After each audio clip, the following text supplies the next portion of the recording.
Ladies and gentlemen, welcome to the 240. We are going to talk for 4 minutes, and the alarm's going to go up, and we're going to shut up so that you can get on with your day. We are going to talk about the All Elite Wrestling Rally that's happening January 8th. What are the 5 biggest questions we have about the All Elite Rally? This is La Flama, Blanca. I'm Black, Mark, and Ivan. Number 1, will Kenny Omega be there? His contract with New Japan expires January, or the end of January. WWE has reached out to him. Thoughts? I think he's got to be there. I think there's too many questions. He's not going to let the boys down.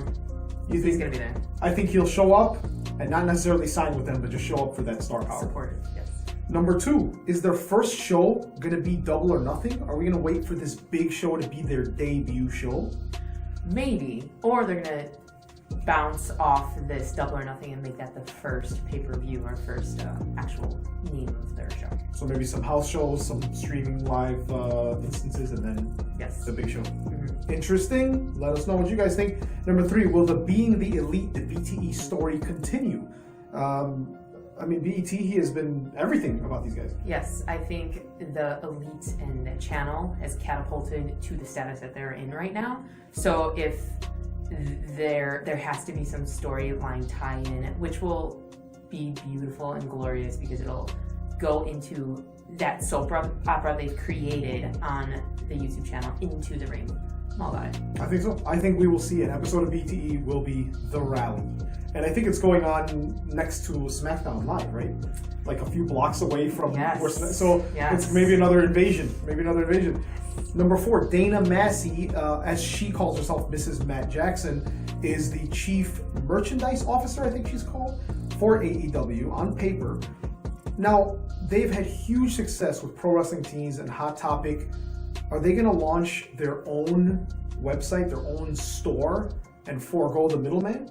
What do you think? Well, they did it before, and then had this collaboration. It might have enough gas in the engine to do that, but I think they got a pretty sweet deal with Pro Wrestling Tees. So we'll see. Yeah. I don't know about that one. Because does Young Bucks merch become AEW merch, or do the Young Bucks secure their family's money, keep that separate, and then have separate merch for AEW? It's a very good question. Like you said earlier, their merch is really what has funded them, their careers. Yes.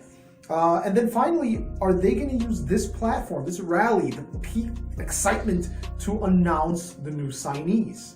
What do you think? Are we going to see someone walk out on the stage and say, this is the new member of AEW? I'm in the gray about this. I feel that if they're going to do that, this would be the opportune moment, especially if they're getting backed so much by the industry and fellow bigger promotions like New Japan and Ring of Honor. So yes, I'm leaning towards that they will drop some big names on the 8th. We'll find out. What's your take? I think so. I think we're definitely going to see Dr. Britt Baker make her first appearance as a signee. I think they'll at least have one signee, one more person. Because we know we've got Adam Page, we've got Britt Baker, the Bucks, and Cody, but they're taking a backseat to it. So I think they'll. I'm going to say they're going to have one new signee. And with that said, guys, we got 25 seconds on the clock. Scheduled for one fall, SFOF podcast on Instagram, on Twitter. Any last words for the first edition of the 240? We look forward to hearing your input. Contact us. Leave us your questions, comments, and concerns. Slide into some DMs, you know what I'm saying? That's what we're about. Slide into DMs. Yes, yeah. And we will talk to you guys after the 8th and see what news we got from the All Elite Wrestling. There's the alarm. Let's get out. Let's get out of here.